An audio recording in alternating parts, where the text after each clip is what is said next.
Vlad TV, y'all have always been the bomb doing your thing. Still the bomb doing your thing, and thanks for, having us on your screen. Like from an all racially accepted Caucasian perspective, racism's alive and it's pathetic. We all face it at one time or another, but regardless of our skin color, we're all brothers.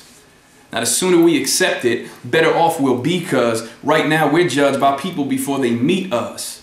Fear of the unknown turns to hatred, contagious, passed down through racist generations, but facelifts, bleached skin and tans ain't the answer. Deeper than the skin, homie, better cut out the cancer.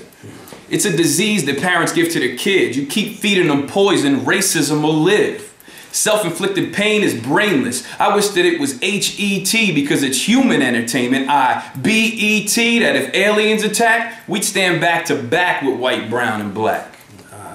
And that's hard to the speaker, so take it or leave it. Now let's talk about this situation right here. How did y'all come together? I met Nick at a Big Shug party for Street Champ. We were promoting that here in New York, and he came with a guy that was acquainted with me. We knew each other just in past, in other past business, and he brought Nick to the listening party and said, "Yeah, this is Nick Javis. He's nice." And, and he tells me he's nice, but I don't. I've heard that so many times from artists. You just kind of say, all right, because usually pop it in and it don't have what you thought it was gonna be. And I always check every demo. I'm not one of those guys that say, "Yo, I'll take it," and then I really listen, and a lot of them are whack. Seriously. So, I know exactly what you mean. I get his an email. was too. No, just like he told me he was nice, and he gave me this confident look like he was nice, but it was just strange. And I always make jokes about it because he just stared at me like, "Yo, I'm telling you, I'm nice." And I was like, "All right." I went to go back to where Sear was DJing, and someone just said, "Look back," and I looked back at him, and he's still just staring at me, almost like with this look, and I'm like, "Out of my speed." Yeah, and then I was like, I never listened to it. I never listened. Don't touch me. Don't touch me. Not on camera. Not on camera.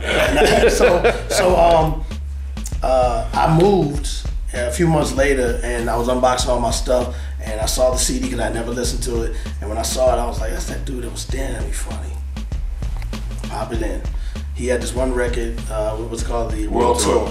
World Tour, and he was just talking. He had sports references, which if you're in hip hop, you can relate to sports, porn, a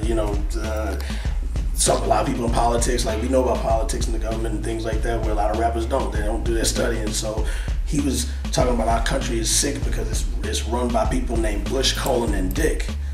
And I was like, well, even that like, I get that. So I listened to the next song, and he did over Nas's like instrumental. And I didn't think he locked in before the style that he rhymed, but I could see where he was going with it. So I said, if I can hear two more that grab me, to a certain degree, I'm gonna try the number. Otherwise, I'll chuck it. I tried the other two. They also had a whole different flavor and delivery. I gave him a call. What were you doing? You going having a party or something? Yeah, it was a day after Super Bowl party that I had at my crib. So I'm like cleaning up, just beer bottles everywhere. I got like the garbage bag in one hand, and I'm just throwing stuff out. So my phone is ringing, and when you're in the middle of something, sometimes you just, all right, I'll get to that later. And I was just about to do that, and I'm like, oh, it's a New York number, so there's no telling if you're getting a call from the city who it could be. So I was like, let me just pick it up. I'm like, hello. And of course, I hear that voice on the other end of the line that was like very distinct, and he's asking for me, and I already had a feeling it was him just by the voice. And then we said it was Premier. I was like, I just dropped the bag, and my brother-in-law is like, forget it, like a diehard Premier fan. And he was right there with me, and he's like, who is it? Because he could tell by my face. And I'm like, yo, it's Premier. He's like, what? So I went downstairs. My sister's upstairs like, where the hell did he go? He's supposed to be helping us clean. And he's like, no, you let him have that conversation as long as he needs to, because he's talking to Premier right now. So we talked for almost 2 hours. Yeah. Yeah. Talk about everything. Like I said, the songs, politics, what do you like? And he told me he just graduating from college from playing football at Rutgers.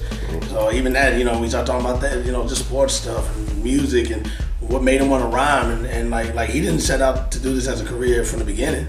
He just got better at it. But I started rhyming when I tore my knee up playing football at Rutgers, and it was just therapeutic. Like, it wasn't like I'm gonna write with intentions of being a rapper. Like, I was just writing to get thoughts out of my mind that were just clogging up my emotions, and it just was flowing. And I would spit it with dudes that I played ball with who would spit all the time, like from all over the country, who could rhyme too. And I would just jump in there and spit it. And just the reaction I was getting from people was overwhelming. And I was probably the last one able to really believe like this is something I could do full time, because I never really took it that serious until I saw how much fun I was having and how easy it was coming to me, and the way it was affecting people. You know, like people were really enjoying it. So, you know, I just eventually took it to the studio. Thanks to my barber, has the barber, he actually was like, yo, we're going today. Like, I'm taking you to the spot. I was like, all right, fuck it, let's go. And it, you know, it wasn't until I actually heard myself on a demo that I was like, damn, all right, like, I could see what people hear. And it was just like, it was inspiring to me just to, like, you know, it was dope, because it was just something I enjoyed doing. And I just decided that day, like, if I could do it my way and just be myself, and if people could accept it, then that's how I'm gonna do it. But I'm not changing for anybody. If I gotta change, then I'm not gonna make it. Yeah. It's just that simple. And that's what made me also sign him to it. I ain't trying to get him to do, yo, I'm ill, you know what I'm saying, all that. He ain't gotta do that. And we're still gonna make bangers that my audience will appreciate. And he doesn't mind going mainstream, but he still shows I'm skilled at this too. And I do what we call rhyming records. Me and Guru used to always say that. Let's do a couple records about this. Let's do another subject about this. Let's do 3 rhyming records. All our rhyming records is just bragging about how nice you can spit. You know, no matter how you put it in the metaphors, whatever, it's just, I'm nice rhyming, you know, and you gotta do records like that still. And Not a Game, and even Opportunity Knocks, a single, this dude's a concept fucking freak. Him and Panchy from my other artists on there, from NYG's, they come up with so many ill ideas. And see, I'm an idea head, so my creative is still ticking hard body, and then they're helping even regenerate it more, because they're like, yo, you know, we could do this, and it's not something that's like, okay, we'll do it. It's like, yo, that's dope. You know, like, you actually see it. And Opportunity Knocks, I was like, yo, I don't want to play the race card like, yeah, I'm an ill right rapper, and try to plug that just because you're with me. We got to plug a record that just shows you got skills. He said, why don't I do a record where I'm trying to convince you to sign me to the label? And I was like, well, how we gonna do that?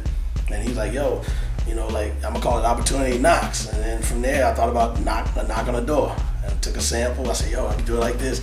Took the knock, put a beat around that. He started writing, and I didn't really know what he was gonna write. But when he wrote the first verse, I was like, damn. And I said, we can communicate where I'm grading your rhymes with cuts, because I ain't never done that, and talk back to the MC where I don't say a word. Never done a record like this, the first one. So we did it, and the video came out dope. We reenacted that, even all the characters that he's playing in it. That was his idea, you know what I'm saying? We put the treatment together. Our own staff shot it, you know what I'm saying? We shoot all our own stuff anyway, and it's a beautiful thing, man. Like, we just do it in the house. We know what we're doing.